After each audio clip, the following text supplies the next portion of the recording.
The first one is the Rough Country tie rod bar. It uses the factory tie rod ends, but the bar is a little bit more sturdy. Now, granted, if you do mild off-road, this will work perfect for you, but for someone that really bashes their Jeep off-road, this doesn't work in the real world. And why I say that is you will bend your tie rod ends because that is the weakest point now. Actually, I've seen some of them snap off. So you're not really helping anything. You still have a weak point. Because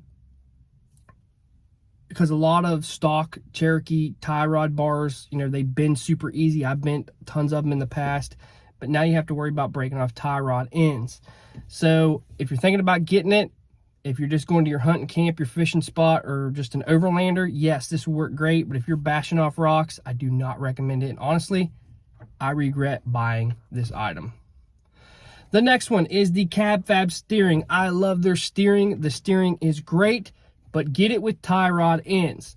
The Heim joints do wear out a little bit, and they do cause you issues on the road. Now, if you drive your Jeep daily and you have Heim joints, you keep an eye on them, make sure they don't get no play in them, because they can cause death wobble and loose play in the steering. So make sure you keep an eye on that. I did have mine wear out a little bit, and it caused a little bit of road wander, and I replaced it with tie rod ends, and it did away with all that. So if you're using Heim joints, I honestly use them just for off-road use only.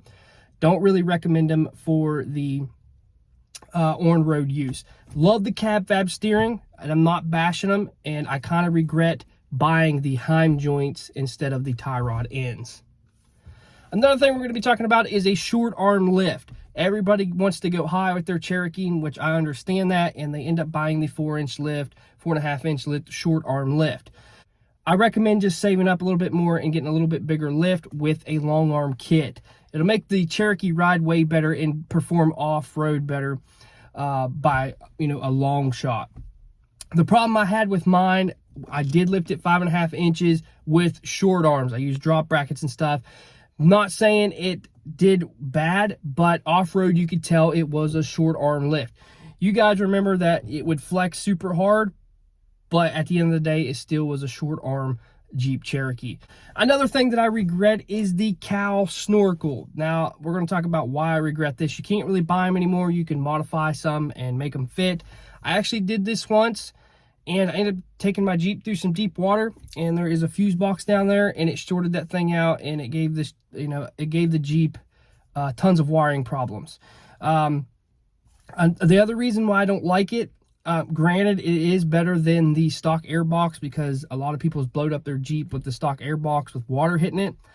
But when you put it in a cow, by the end of the day, I'm ready to get out of this thing, and I don't want to go off-road anymore because it whistles so bad. You can hear it in the glove box area.